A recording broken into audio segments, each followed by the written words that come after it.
Hello, this is doctor Shatabdi, writer and researcher. And आज हम ये डिस्कस करना चाहते हैं आपसे, जो आप लोगों में से बहुत लोग जानते हो या फिर आप लोगों में से बहुत लोग ऐसे भी हैं जो इस बात को जानते हैं पर शायद सबसे आपने शेयर ना की हो। पर मुझे आज पता चला है। एंड इसलिए मैं बहुत देर से चाहती थी कि आपसे ये शेयर करूं कि जो हमारे इंडिया में पेट्रोल और डीजल के जो प्राइसेस राइज हो रहे हैं वो किस लिए है। मैं आपको ये बता दूं कि पेट्रोल और डीजल के प्राइस राइज के पीछे बहुत हद तक अंतर्राष्ट्रीय बाजार अर्थात कि इंटरनेशनल मार्केट ही डिसाइड करता है। भारत में पेट्रोल और मार्केट डीजल के प्राइसेस प्रेजेंटली जो वेल कंपनीज है वो डिसाइड करते हैं, जैसे कि भारत पेट्रोलियम, हिंदुस्तान पेट्रोलियम और इंडियन वेल। ये सब डिसीजन के पीछे जो प्राइस राइज है वो चार फैक्टर्स में डिवाइडेड है, मतलब कि चार भिन्न भिन्न प्रक्रिया में डिवाइडेड है। पहला ये है कि Bharat India mostly imports the crude well अर्थात कच्चा तेल from petroleum exporting countries, that is the OPEC, organisation of petroleum exporting countries, OPEC, जो कि 14 सितंबर 1960 को बगदाद में इसका बेस रखा गया था। ये ऑर्गेनाइजेशन 13 अर्थात कि 13 कंट्रीज का समुदाय है, जो जिसमें Kuwait, Iran, Iraq, Saudi Arabia, Venezuela, इस तरह के कुछ कंट्रीज आते हैं और जिसका हेडक्वार्टर वियना में है। इस कच्चे तेल के निर्यात के बाद आयात के बाद इसे बॉइलिंग में डाला जाता है और डिस्टिलेशन किया जाता है ताकि फ्यूल और गैस को सेपरेट किया जा सके। आफ्टर दैट इसको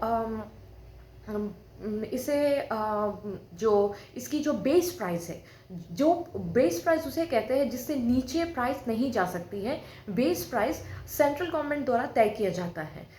जो प्रेजेंट गवर्नमेंट रहता है हमारे देश में, वही गवर्नमेंट बेस प्राइस को तय करता है। और इसके जस्ट उपरांत इस बेस प्राइस के चलते जो भिन्न भिन्न राज्यों में जो तेल के दाम होते हैं उसे तय करने के लिए जो पेट्रोल पंप की कमीशन और डीलर होते हैं, और साथ ही जो कुछ वैल्यू एडेड टैक्सेस होता है, state based value added taxes होता है, उसको लगाने के बाद प्रॉपर जो फाइनल जो प्राइस जो कि हम पेट्रोल पंप्स में जाके पे करते हैं उसे पाया जाता है। पहला ये है, जैसे फॉर एग्जांपल के दौरान नवंबर 2021 को 4 रुपये बेस प्राइस तय किया गया था पेट्रोल और डीजल का, जबकि ये स्पेसिफिकली पेट्रोल का किया गया था, जो कि आफ्टर वैल्यू एडेड टैक्स और then commissions for the dealer, इसके बाद लगाने के बाद देन फ्राइट चार्जेस लगाने के बाद ये 48.381 लीटर हो गया था। इसके बाद आता है कि भारत में इन दिनों पेट्रोल प्राइसेस क्यों बढ़ रहे हैं।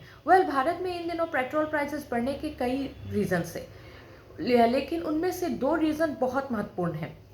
As per the petroleum minister Dharmendra Pradhan, he said that due to the post covid welfare schemes के चलते बहुत सारी डिफरेंट योजनाएं बनाई गई थी, जिसे तय करने के लिए ट्रांसपोर्टेशन और लॉजिस्टिक का खर्चा बढ़ा था। दूसरी भी बात यह है कि आप सबको ही जानते हैं कि रशिया और यूक्रेन वॉरफेयर में बिजी है। वहाँ बहुत ही भयानक युद्ध चल रहा है, जिसके कारण अंतर्राष्ट्रीय मार्केट में एक भय सा फैल गया है कि पेट्रोल और डीजल के प्राइसेस बढ़ जाएंगे। जो हर कोई अपने देश में पेट्रोल और डीजल के रिजर्व्स को रखना चाहता है, उसे स्टोर करके रखना चाहता है, इसीलिए पेट्रोल और डीजल के प्राइसेस बढ़ते चले जा रहे हैं।